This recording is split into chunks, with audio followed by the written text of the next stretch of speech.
What if the reason you're still not fluent has nothing to do with grammar, or vocabulary, or even talent? What if it's about one tiny habit you're missing, a habit so small you've probably ignored it completely?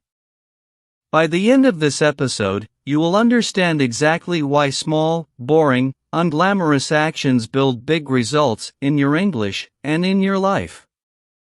Hello and welcome back to English Ignite Podcast. I'm Alex, and I'm genuinely happy you're here today.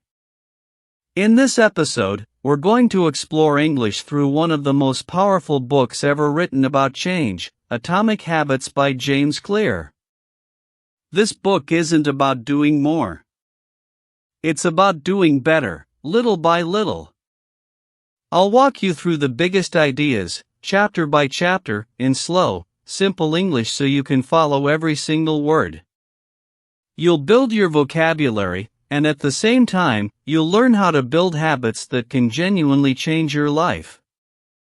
I'll be speaking slowly and clearly, so relax, get comfortable, and let's begin. Chapter 1: The Power of Tiny Changes. Tiny means very small. James Clear opens this book with one simple idea: small habits can change your whole life. But here's the thing, most people don't believe that. They think change has to be big, dramatic, painful. It doesn't. He tells the story of a man who wanted to get healthy again. He didn't run for hours. He didn't join an expensive gym. He started by walking for 5 minutes. That's it. 5 small minutes. But he did it every single day. 5 became 10. 10 became 20. Months later, he was walking for an hour, feeling stronger, lighter, prouder of himself. James Clear puts a number on this. If you get just 1% better every day, after 1 year, you'll be 37 times better. Let that sink in for a second. 1% sounds tiny. But repeated daily, it becomes enormous. Think of a plane changing direction by just 1 degree at takeoff.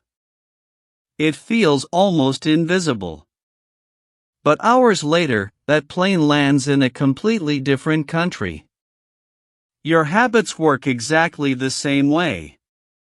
The word atomic means very small, like an atom, the smallest piece of matter there is. But atoms build everything: mountains, oceans, even us. So an atomic habit is a tiny action that creates massive change over time. Now let's shadow a few key words from this section. Repeat after me. Tiny. Now you repeat. Atomic. Now you repeat. 1% better every day. Now you repeat. Good job. Here's a real example for you. If you learn just one English word a day, in 1 year, that's 365 new words. From something that small. That's not a theory, that's math, and it's the exact reason this podcast exists. But here's the part most people miss: this only works if you don't quit.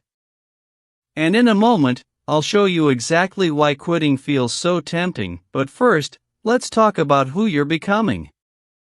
Chapter 2: How Habits Shape Your Identity. This is, honestly, one of the most powerful ideas in the entire book. James Clear says your habits aren't just about what you do. They're about who you become. Most people set goals like this: I want to speak fluent English. But Clear says that's the wrong place to start. Instead, ask yourself, who do I want to become? Every tiny action you take is a vote for the kind of person you want to be. Let me give you an example. Imagine 2 people trying to quit smoking. One says, "No thanks, I'm trying to quit." The other says, "No thanks, I'm not a smoker." Do you feel the difference? The first person still sees themselves as a smoker, just fighting it. The second person has already changed on the inside. Now apply this to your English. If you keep saying, "I'm bad at English," your brain believes you. You feel shy. You freeze up.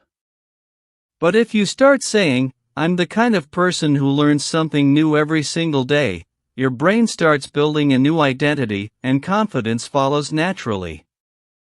Let's shadow this. Repeat after me. I am learning English every day. Now you repeat. I am becoming an English speaker. Now you repeat. Very good.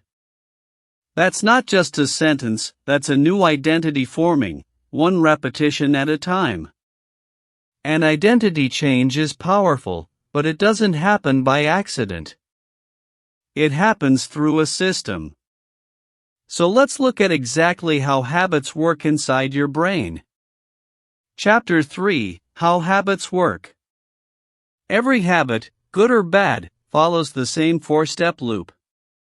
Cue. Craving. Response. Reward. Let's break this down slowly. Step 1: The cue. A cue is a small signal that tells your brain, it's time. It could be a place, a sound, a time of day. You walk into the kitchen, you see a cookie, that's a cue. Step 2: The craving. This is the desire behind the action. You don't actually want the cookie. You want the good feeling it gives you. Step 3: The response. This is the action itself. You eat the cookie, you open the app, you go for the walk. Step 4: The reward. This is the payoff, the feeling that tells your brain, that was good. Let's repeat this tomorrow. Now here's a full example, built for English learners specifically. You open your podcast app. That's the cue. You feel a craving to learn something new. You listen for 10 minutes. That's the response. You feel proud and motivated. That's the reward. Your brain quietly notes, listening to English makes me feel good. And tomorrow, it looks for that cue again automatically. Repeat after me. I open my podcast app. Now you repeat. I feel proud after I listen. Now you repeat. That loop is the entire science behind every habit you've ever built, good or bad. And once you understand it, you can start designing it on purpose. That's exactly what the next 4 chapters teach, 4 laws that control whether a habit sticks or dies. The first one might be the simplest, but don't underestimate it. Chapter 4: The first law, make it obvious. Our brains are lazy, my friends. If something is hidden, we forget it. If something is right in front of us, we do it without even thinking. So the first rule is simple: make your good habits obvious. Put them where your eyes will find them. Want to read more?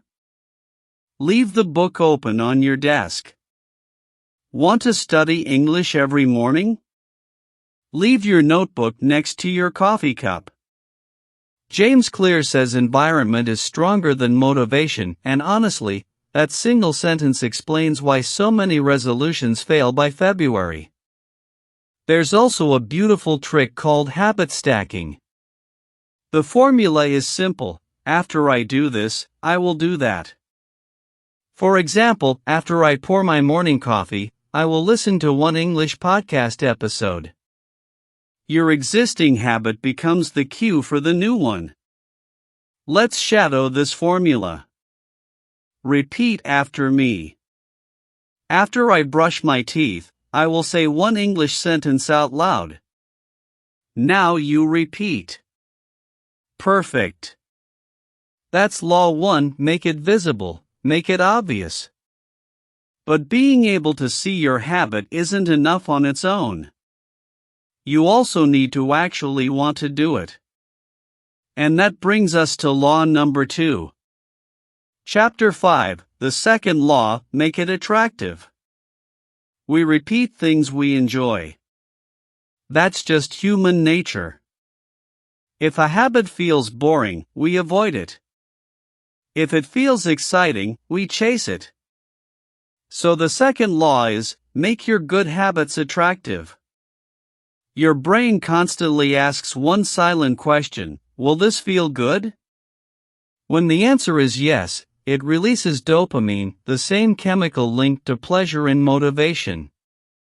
If you can connect that feeling to your English practice, studying stops feeling like a chore. Here's a simple, real example. Instead of forcing yourself through a boring textbook, watch your favorite show with English subtitles. Listen to music you actually love, in English. Follow this podcast because you enjoy it, not because you feel you must. When learning feels good, you don't need willpower, you need almost nothing at all. You just want to come back. Chapter 6, the third law, make it easy. Now here's something that stops so many learners before they even begin, waiting for the right time. I'll start when I have more time. I'll begin when I feel ready. My friend, that day never comes. Motivation is unreliable, it comes and goes like weather. So James Clear gives us the 2-minute rule. Any new habit should take less than 2 minutes to begin. Want to read more? Read 1 page. Want to study English? Say 1 sentence out loud. That's it. That's the whole start. Why does this work? Because small feels safe. Your brain doesn't resist something this tiny. And here's the secret nobody tells you, once you start, you almost always keep going. The hardest part was never the habit itself. It was just beginning. Let's shadow one more time. Repeat after me. I will speak just 1 sentence today. Now you repeat. Good. Very good. That 1 sentence, repeated daily, becomes fluency over months. But knowing how to start a habit is only half the equation. You also need to know how to make it last, and this final law is, in my opinion, the one most people never fully understand. If you've made it this far, that already tells me something about you. You're serious about actually changing, not just listening. So stay with me, because this next part matters most. Chapter 7, the fourth law, make it satisfying. We repeat what feels rewarding. If a habit gives you pride, you do it again. If it feels invisible or unrewarded, you quietly stop, often without even noticing. Here's the problem, though.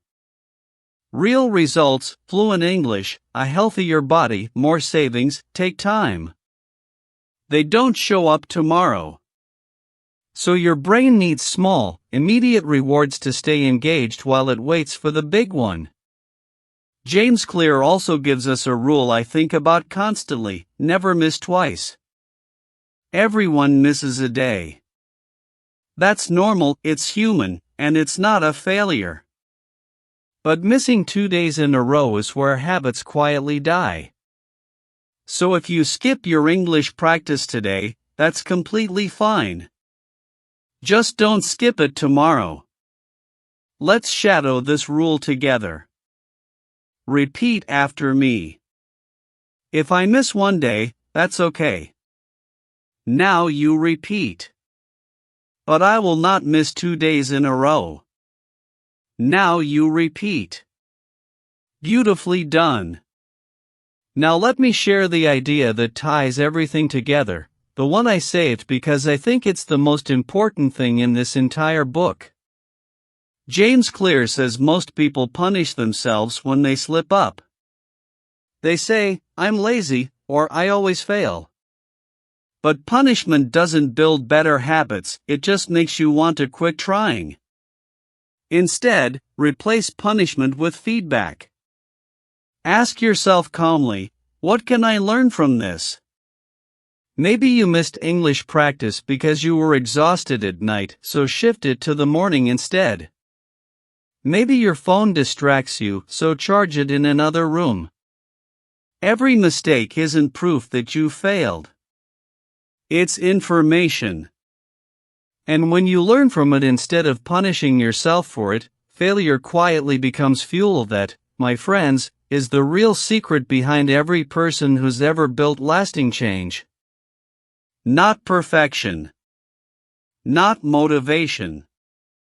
Just small, honest, repeated steps, forgiven quickly when they break, and continued the next day without drama. So let's bring this full circle. Remember at the very start, I asked what if the real reason you're not fluent yet has nothing to do with talent? Now you know the answer. It's the 4 laws. Make it obvious, put your English practice where you'll see it. Make it attractive, connect it to something you enjoy. Make it easy, start with just 1 sentence, 1 word, 1 minute. And make it satisfying, reward yourself, and never miss twice. You don't need to be perfect today. You just need to begin even for 2 minutes. Because the moment you start, your life begins to move. So here's my small challenge for you. Choose 1 tiny English habit today. It could be listening to this podcast every morning, or writing down 1 new word each night. Do it for 1 week, and notice how you feel.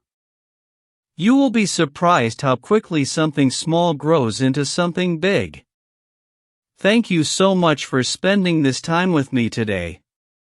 I'm Alex, and I'm proud of you for showing up, for learning, for choosing to grow, even in small steps. Remember, my friends, big change always starts small. So until next time, keep listening, keep speaking, and keep believing in yourself. Bye for now.